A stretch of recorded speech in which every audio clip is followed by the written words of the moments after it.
¿Qué es la economía política? La economía política es una rama de la ciencia económica que estudia cómo, desde el gobierno, se organiza la producción, distribución, intercambio y consumo de bienes y servicios en las distintas sociedades. En otras palabras, la economía política es una disciplina que estudia la gestión y administración de la economía por parte de los gobiernos. Abarca cómo se organizan y toman decisiones sobre la producción, distribución, intercambio y consumo de bienes y servicios, considerando factores económicos, sociales y políticos. Por tanto, este campo se encarga de examinar las interacciones entre políticas gubernamentales y prácticas económicas, esclareciendo por qué se toman ciertas decisiones políticas y cómo éstas afectan la economía de un país. Características de la economía política. Entre las características de la economía política destacan: es una ciencia interdisciplinar. Es decir, en el análisis debe incluir no únicamente variables económicas, sino también de la sociología y de la política. Nos ayuda a entender cómo los gobiernos toman de sus decisiones de política fiscal y monetaria.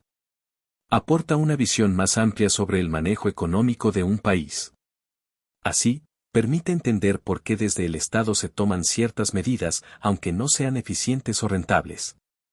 Tiene un enfoque histórico, tomando las corrientes de pensamiento precedentes para determinar en qué han podido fallar o acertar. Historia de la economía política. Se puede decir que la economía política surgió con el mercantilismo en el siglo XVI. Dicha doctrina postulaba que los países eran más ricos conforme acumulaban la mayor cantidad de piedras preciosas. Por esa razón, se postulaba que las naciones debían lograr una balanza comercial positiva. Luego, hacia finales del siglo XVII nació la fisiocracia que, como respuesta al mercantilismo, afirmaba que la naturaleza, particularmente la agricultura, era la fuente de la riqueza.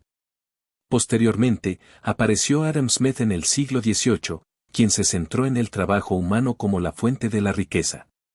Su recomendación, en líneas generales, era que el Estado dejara a los agentes perseguir de manera individual su propio beneficio económico. De ese modo, el colectivo también alcanzaría la mejor situación posible. A este periodo se le denomina el de la economía política clásica. Luego, en el siglo XIX, vinieron Karl Marx y Friedrich Engels, quienes pusieron el foco en cómo se distribuyen los excedentes económicos. Marx, en particular, se refiere a una plusvalía de la cual se apropian los capitalistas y que es generada por los trabajadores. Marx explica el sistema económico diferenciando entre clases sociales, advirtiendo la explotación del proletariado. Frente a ello, sostiene que los medios de producción, bienes de capital, no deben pertenecer a los agenees privados, capitalistas, sino al Estado. Finalmente, se puede decir que hay una economía política neoclásica que surge entre finales del siglo XIX e inicios del siglo XX. Esta rompe, por ejemplo, con la teoría del valor-trabajo de la mercancía, postulando que el valor de los bienes es determinado por factores como la escasez o la valoración en términos de utilidad.